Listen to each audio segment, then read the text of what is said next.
Welcome to Tiger Talk. I'm your host, Don Holston, Athletic Director for Armada Area Schools. In the last couple of weeks since our last episode, we've had quite a bit happen here. A lot of success on the athletic scene. Both our boys and girls varsity basketball teams have basically won every game they've played. Our boys team defeated K-Pac twice in 1 week, and our girls team did the same. Yesterday, our boys played Richmond in a first place matchup. Richmond was Richmond was undefeated. Armada had the one loss. And we went into yesterday's game hoping to defeat them to force a tie for first place in the Blue Water Area Conference.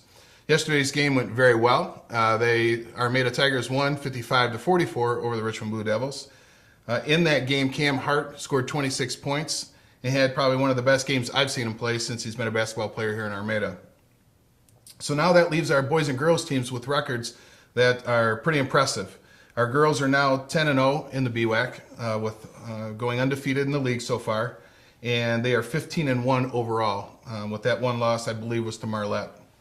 And then the boys team is now 8-1 in the league, tied with Richmond for first place, and the overall record is 12-2. So both teams have done very well. The last couple of weeks have won some very big games.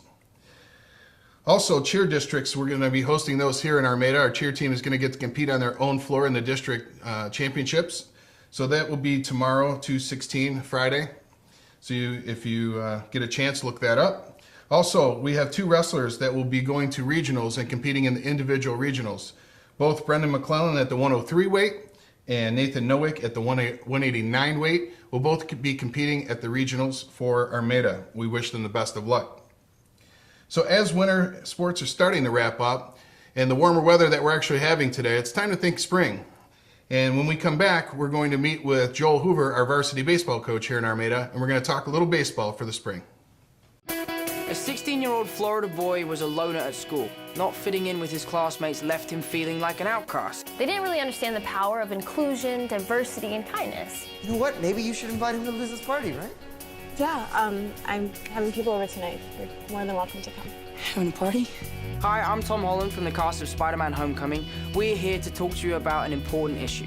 Imagine how different the boy from Florida would have felt if his fellow students had shown him kindness. Stomp Out Bullying, the national leading bullying prevention organization for kids and teens in the U.S., has an initiative that empowers students to end bullying and change the culture. Their campaign raises awareness and educates the public about this serious issue.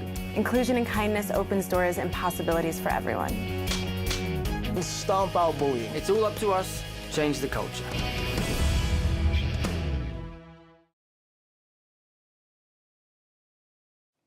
Welcome back to Tiger Talk. I'm your host, Don Holston, Athletic Director for Armada Area Schools.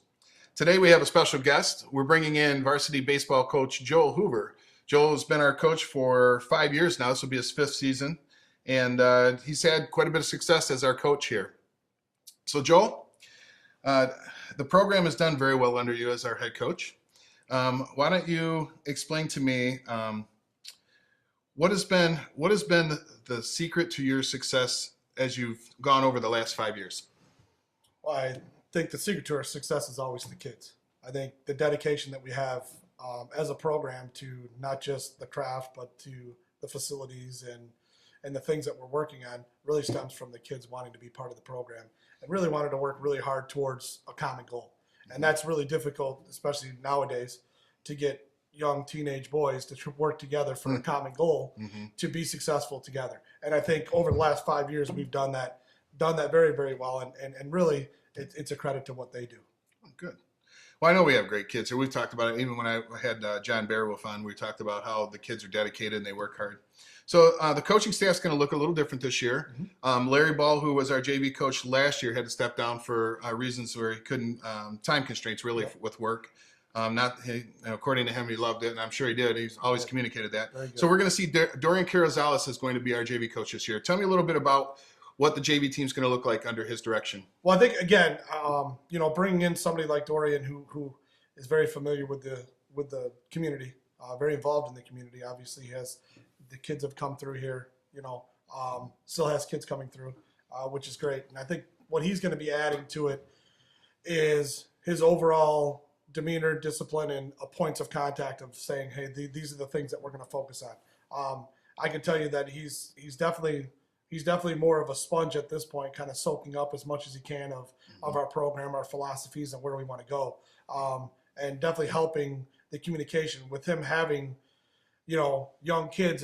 It's a little easier to relate when you're a parent as a coach as well, versus sometimes coming in fresh and young, and it's hard to kind of get that follow, to the kids to kind of follow you down. So I think with Coach Dorian, he's going to be adding that discipline and that structure that we really need when you have a lot of freshmen and sophomores kind of coming through your program. Okay. Yeah, you mentioned philosophy. Speak a little bit about what's our Armada baseball philosophy. All right. We have a main philosophy that we always try to adhere to. And one of the big things that we always talk about is community. Because our program is the community. Our field is the community. Our team is the community. We're built from the community. So our big keyword is always community. And then we get into our philosophies. We have individual philosophies, obviously, team-wise, offensively. Those things that we really key on towards the season and through the season to kind of let us know, to kind of as a refresher to say, hey, guys, we're going to get back to the basics. And our basics are, hey, one community, one team, one time, one win, one loss. We win together, we lose together. So I think community is what we force, we force feed them early, even at the JV level. So that way, as they grow into it and they become seniors as leaders, that's what they preach to all the young players. Awesome. Well, here in Armada, being a smaller community, it is nice to build your program around that premise of community, because, really our parents are our biggest fans, both on and off the field. They're a lot of, our big support system, I guess you would say. So, success is only going to happen if you have that support system in place. So, yeah. So last season, let's go back to last season. So last season was a very good season for a while. It was. Yeah. And you and I, we've had long talks about this. We have. Yeah. So, so last season you won a league championship, but when you walked off the field for the last time, there was a little bit of disappointment with yourself. I think the players would admit they were disappointed. And even myself, I would say, just because of what I had for expectations for this group, for the group that you had last year, and the work that I saw them put in, I had that, that disappointing feeling when you guys walked off. So let's talk about the season itself. BWAC champions. How did you get that far to win that championship? Well, obviously the big thing for us is, and we could talk, later, individual stats and things that go on with the players. But I think the big thing is that our leadership and our goals of the season were met quite early. And if, believe it or not, we were a sub 500 team through our first 11 games. But understanding that we played 7 Division I schools early in the season through spring break to kind of get our lumps a little bit, kind of take our lumps, to understand that was our goal at the end of the year, was to be able to compete. So I think through the season, what we talked about is just taking it game to game, right? Every time we talk about ladders, right? And your first step of the ladder is at game 1. Second step's game 2, then 3, then 4. In the BWAC, we know that you're going to get competition from Yale, Croslex, Richmond, us, Almont. The schools on and on. Especially this season, I'll put the BWAC against as any of the conferences in baseball, just because from top to bottom, we have the most talent, I believe. So I think that when we do that, we talk about game to game and setting the tone early, getting really the boys' first win ever against Richmond in anything was really a big deal for them, and that kind of set the tone to let them know, hey, look, our expectation is to win these games. So our first goal was to win a conference championship. We hadn't won one outright, at all. The 2011 team, I believe, that you were a part of. Yeah, I was a coach of that team. That you were a part of. I'll take credit for that. I got to mention that, So I appreciate that. So I think that was a big deal. And again, what's great about what we did last season is some of those boys came back. Blake Stewart was here. Matt Noble was here. Trevor came back too.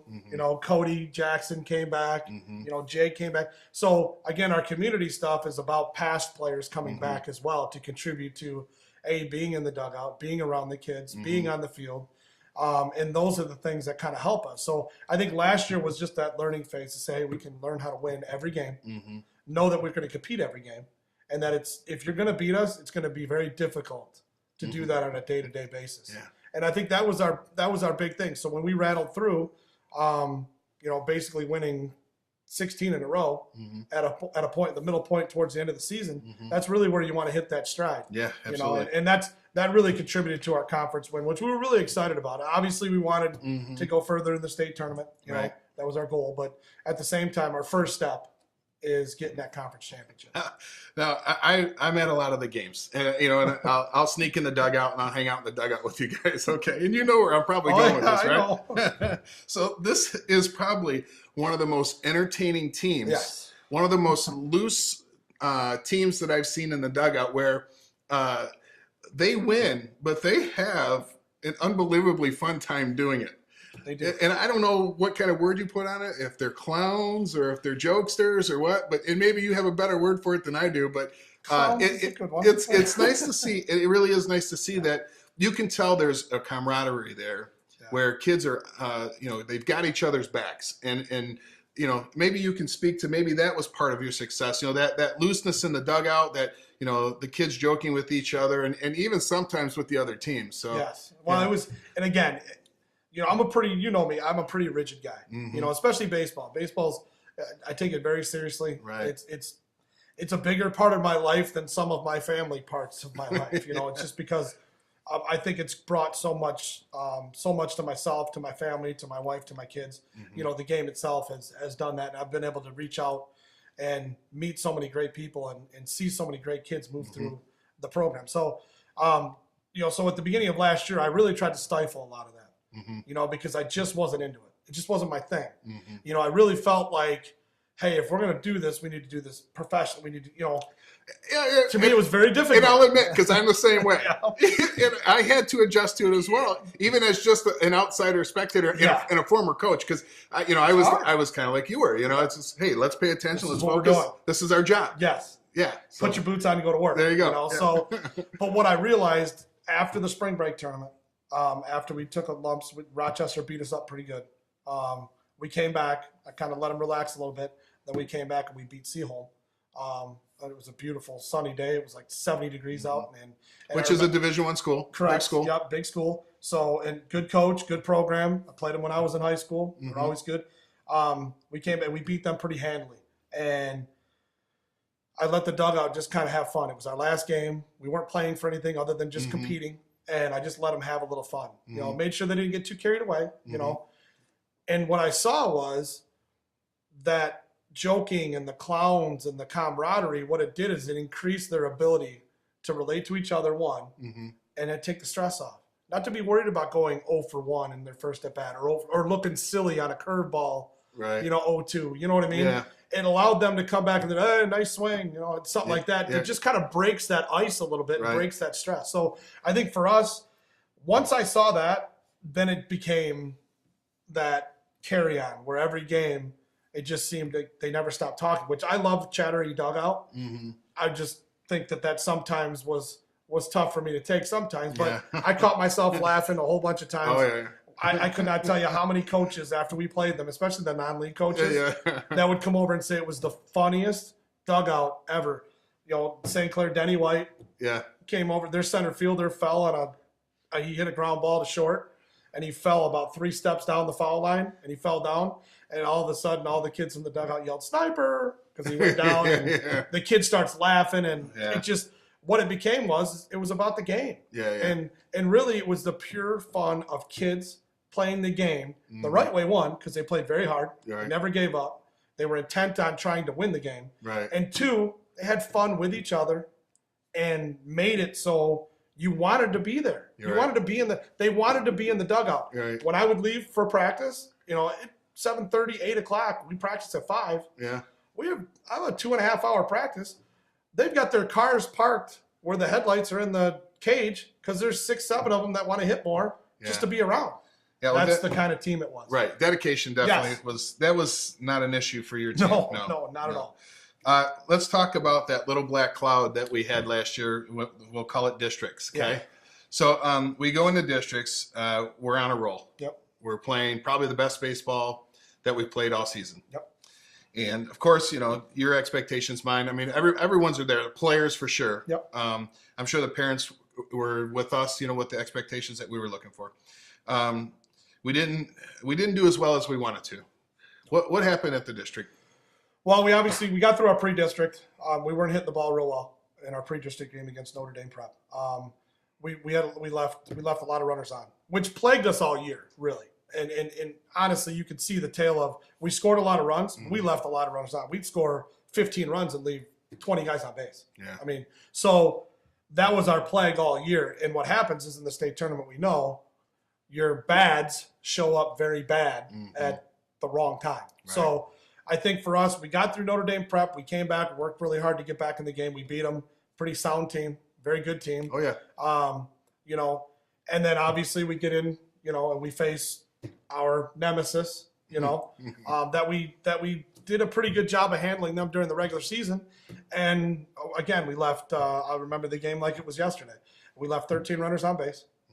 We gave up 400 runs, which our defense early in the season was not great. We were working through we had a lot of newer players, so we were trying to get them into positions where they could help us. And they did a great job adjusting, getting through the season. And then we just didn't play well defensively. We made a couple of mistakes there. Austin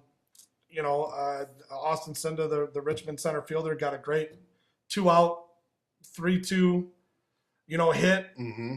Took a ball that Adam Job threw low and outside, right, perfectly placed, and he took it to right center field for a double, and that kind of gave him the go-ahead runs. So again, for us, you got to win the freebies, and again, Braden did a really good job for us all season.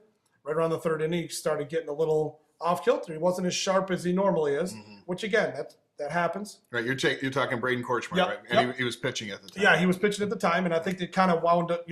He a little rough in the first inning, got out of it, rolled through the second inning, rolled through the first couple outs in the third inning, and then we had to make some changes. And Adam came in and did a really good job, got us through. And then in the sixth inning, kind of opened up when Austin wound up hitting that ball, and we made a couple errors, the left runners on. A couple of breaks their way. They had a couple of balls that we shattered a couple of balls. I mean, that just were hit a ton, but they were playing. Scott knows our team really well. Coach Evans knows our team really well, and he was playing at the fences. Yeah. He was not giving us – he was giving us the dunks, knowing full well we weren't going to hit them. Yeah. Because we were barreling balls up, right. at 280 when we hopefully were trying to carry him 340 over the fence, and it just didn't work out. So yeah, well, I know that – I think that particular day was windy out as well. It was. It was all blowing in. Yeah, so. Yeah. So it played against – so a lot of things played against us, and we played against ourselves a little bit, and against Richmond and against – Notre Dame Prep and Lutheran North, the guys that are in our district, which are really, really tough. You got to win the freebies. Right. You can't give them away. And I thought we did not do a very good job of that then. But we still, in the bottom of the seventh inning, with 2 outs, we had bases loaded and the tying run on second base. And, it just didn't happen for us.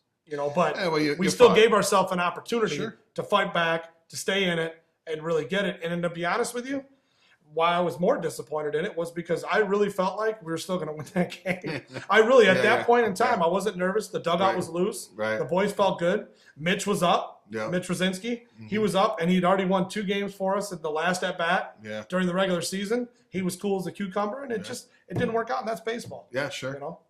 No, it's I mean, that's about as accurate as you can portray it. I was I there. remember I it saw like the it was game. yesterday. Yeah. So, but a credit to your kids. I talked to some of them shortly after that, and none of them gave me excuses. No. None of them said, it's because of this, it's because of that. Basically, they, their disappointment. They expressed their disappointment, but they said basically we didn't get the job done, and that's our job is to do that. So I give them a ton of credit, and I'm sure that breeds from the coaching staff. Not allowing them to make excuses, and just doing what they're supposed to do. So, well, let's talk this season, okay? Because last year was a good year. It was a good year. It could have been better, but 10 is a good year. That's a very good year. And you brought home a league trophy, which is very nice. We love to throw those in the trophy case. So let's talk this year. What does this upcoming season look like for us? How many returners do you have? 12. 12 from a league championship team. From a league championship team. We lost one main starter. We lost 3 seniors. which were big parts. Anthony Cefali, Nick Hiller, and Jared Couch. Obviously, Jared was our everyday catcher, you know, our first starter catcher, and he was fantastic, all district, all county, all league, all academic, all the good stuff, playing at Houghton College, playing baseball. So shout out to him. I always like to do that for the kids that are out there playing. You know, and Anthony and Nick just being great leaders, seniors that came in with functioning roles on the team, understood their roles, didn't always get the opportunity to play as much as they'd like to, but they were so gracious and they were so great about understanding what our goals are and our aspirations of being great is about role players taking their positions and making it their own. And they were so great about it. So I think last year was a big thing. So this year our thing is that our seniors coming back, they already know the expectation, right? They're not satisfied with just winning the league title, right? Their satisfaction will come when they're hanging banners.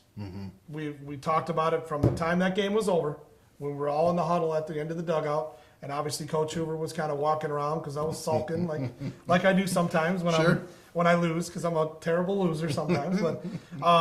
But they were the ones basically telling me, "Hey, Coach, don't worry about it. We're going to get you one next year." You know, and really for me, it's more this. I tell the kids all the time, you know, as corny as it sounds, it's about visualization. So I visualize this year going very well. I visualize this year us competing in the district tournament and getting that district title, that coveted district title that we've wanted for so long. That's what our expectations are. And I tell the kids all the time that I visualize me and Coach Jackson, you know, Jeff, my assistant coach, in the dugout watching them celebrate. That's what I get a kick out of. Not being in the celebration with them, watching them celebrate their hard work and their efforts they put in. Because in all reality, this is, you know, 3/4 of the kids that are seniors, this is it for them. You know, they're not going on to play anymore. They're going to hang their cleats up when they're done this year. And that's a big deal to me. So you want to go out with that memory. So make no mistake, our goal is to get through the state tournament as far as we possibly can. Good. No, that's good. I mean, you want to have high goals. You want to, like you said, that league championship is something that you want to accomplish first. But there's things beyond that you're looking at. So that's good. I will comment on one thing that you said that kind of reminded me when I was coaching. You know, you talk about just sitting back and watching them celebrate. And as a coach, that really that's a reward for you. I mean, that's kind of validation that, you know, what you're doing really means something. And, you know, and I say that because I always tell the kids, you know, like your seniors, next year, they're going to be gone doing on whatever they're doing, but I'm going to be in the dugout again, and they don't get to do that. You know, I get to come as a coach. If I choose to, I can come back year after year after year, and I can coach whether it's here or somewhere else. I have the opportunity to continue to coach, but they don't always have the opportunity to play. So to be able to watch them celebrate is something special. It is, absolutely. So let's talk about some of your key players. So when I walk up to the baseball diamond this year, what numbers am I going to be looking for at the plate? Well, I can tell you, I can tell you one. Cam Hart is our returning All-State, first team All-State last year as a junior. Probably, arguably our best hitter. Probably one of the best hitters I've seen come through our program ever. And I mean, that's a big deal, you know, because we've had a lot of great guys come through. Some good hitters, And, you know, Caradona, Anthony, the way he hit the baseball too. But Cam can flat out rake. So, he's obviously a big part of what we do offensively. He bats in the three hole, but in all reality, our team batting average last year was 368. That was our team batting average. We had 5 guys, the 5 guys above 400. We had 3 guys just under 400. So we had 8 guys in our rotation that were right around the 400 mark, which is really unheard of in high school baseball. So, but Cam Hart really, Adam Job obviously, starting center fielder. Is good for us, and he pitched so much for us last year. You know, and then our reigning, you know, BWAC Player of the Year, Braden Korchmar, had a fantastic offensive season for us last year, which we weren't expecting. We knew he could compete on the mound. He's our dog on the mound. He gets up there and he's ready to go. We really weren't expecting the offensive output that we got out of him, which was great, because in all reality, my goal at the beginning of the year was have him in the 9 slot. You know, because it really is another leadoff guy. Yeah, you know what I mean? Absolutely. So if we can have a guy that doesn't strike out, that's really fast, is a good base runner. Well, what happened was he was hitting so well, when I moved him to the leadoff spot, he started hitting right around 420. Yeah. And he stayed there. So I was like, how do you move a guy around? So, Right. him, we've got, guys like Tommy Killip, who was another 400 hitter. Basically corner infielder, pitcher.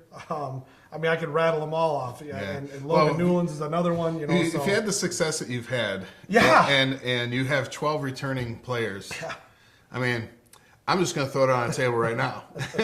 Expectations are off the charts. Yeah, absolutely. So, absolutely. But again, reminding the players that expectations are only as good as when you get there. Yeah. Right? Right. Like you can have all the expectations. Everybody's 0-0 at the beginning of the year. Yeah. And that's whereas as we get there, our job as coaches is to stifle some of the expectation and let them just get back to climbing that ladder.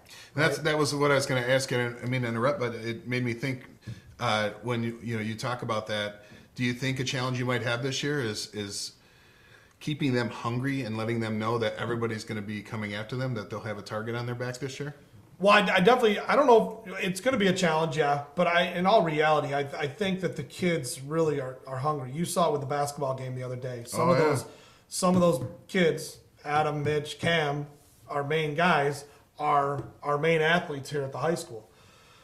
They're hungry all the time. So there's not so much where you got to motivate these kids. These kids are motivated to play together and to win together. So I think what's great about watching them basketball-wise is seeing what's going to happen when we move into the spring, because now you're just taking a successful basketball season and you're morphing it into baseball. And I think, again, great athletes take it from game to game. Doesn't matter what game they're playing. Right. They never want to lose. Right. They always want to compete. So you're right. I think the challenge of meeting expectations is what's tough. Right.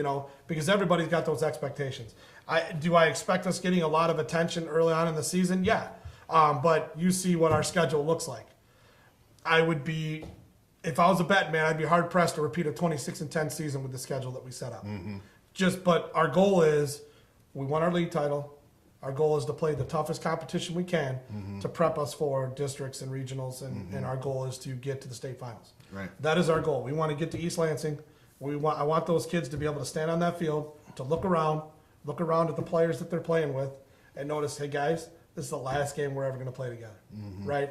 And when you can do that, and you are playing that last game of the season, that's when you really know that you got them. You hook those kids, and they realize how special that ride was. Oh, yeah. Yeah. Are you looking over at my notes? Because team goals was my next question. and you just answered them. Well, you know me. Like I said, I keep rattling off. And when you get on a roll, you kind of just go. Well, we could talk for hours. Yeah, our goals are to compete at the highest level. And step one is obviously we want to win a conference, but at the same time, everybody starts 0-0 in districts.